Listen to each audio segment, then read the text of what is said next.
digne de louange et d'adoration. C'est vrai, Seigneur, combien tu es grand, Seigneur.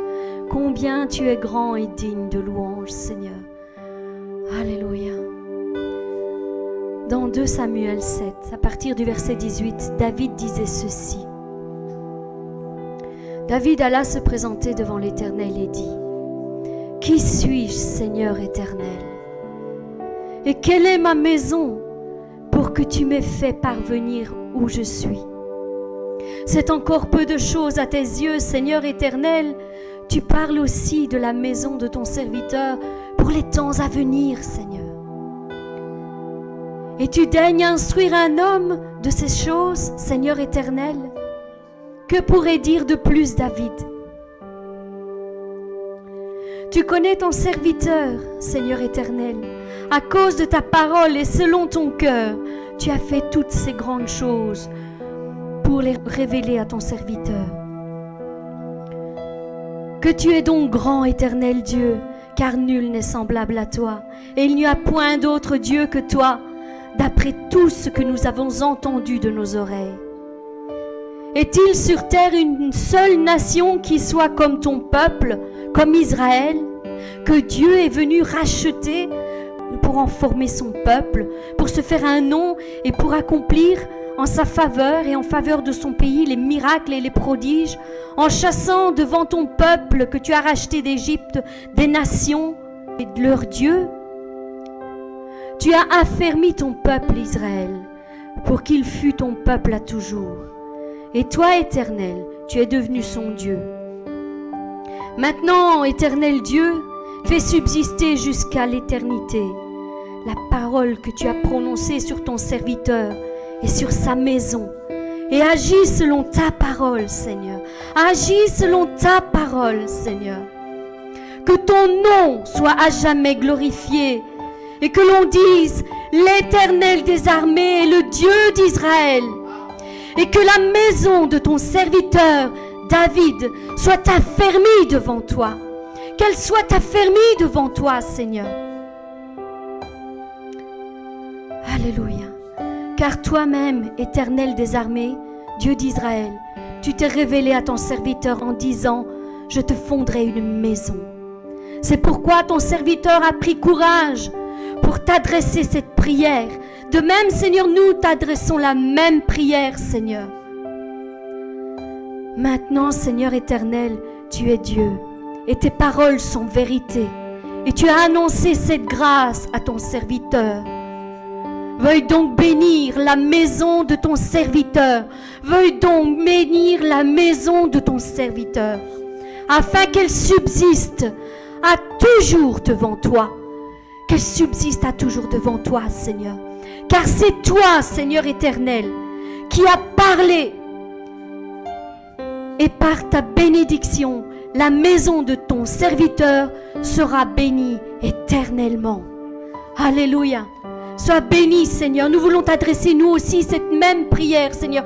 Bénis la maison de tes serviteurs et tes servantes, Seigneur. Bénis-les, Seigneur.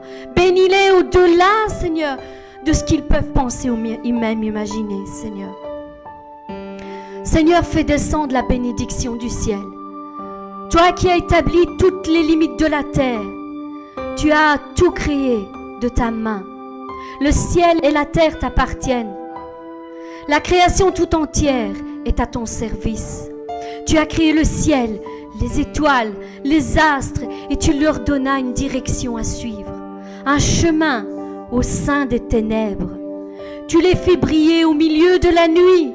Tu leur donnas des ordres qu'ils respectent à la lettre.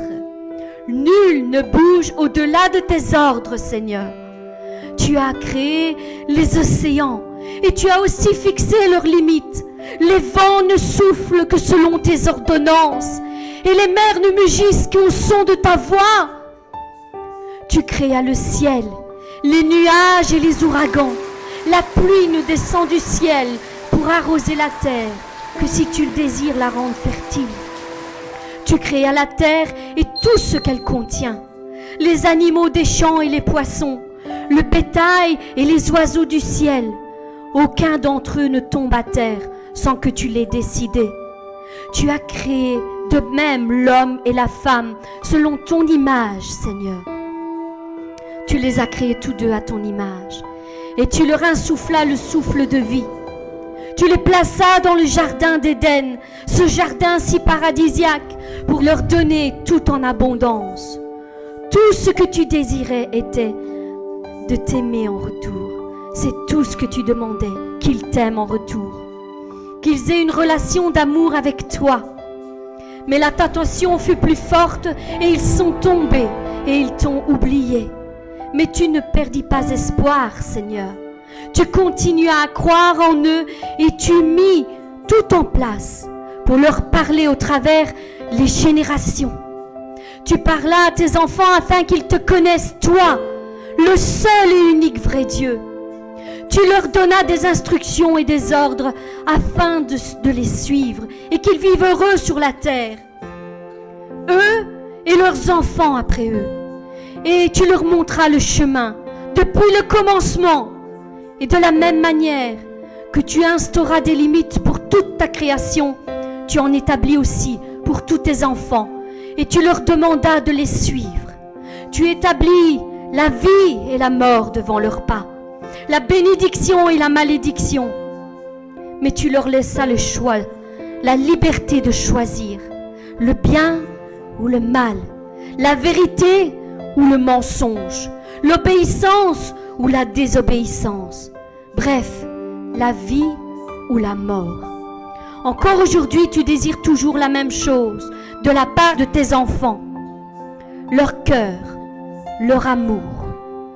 Oui, encore aujourd'hui, tu les appelles à toi afin qu'ils te reconnaissent comme Père et qu'ils t'obéissent et te fassent confiance en toutes circonstances de la vie qu'ils traversent. Seigneur, nous ne sommes rien et pourtant, tu prends si bien soin de nous.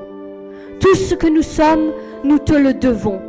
Tu nous forges au travers nos épreuves et nos difficultés. Tu forges notre caractère.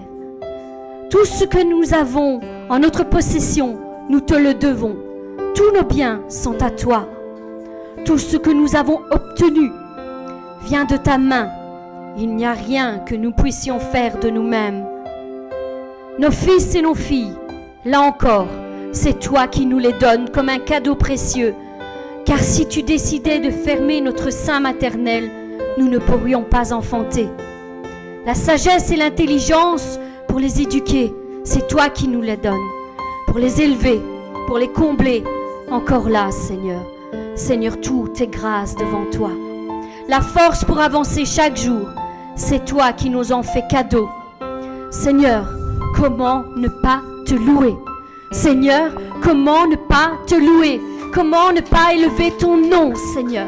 Il est impossible pour nous de ne pas élever ton nom, de ne pas te glorifier, Seigneur, parce que tu es le but de notre vie. Notre raison de vivre, c'est de t'adorer, Seigneur. C'est de t'adorer, Seigneur. Oui, Seigneur. Notre raison de vivre, c'est de t'adorer, Seigneur. Louange et gloire à toi. Digne es-tu, Père.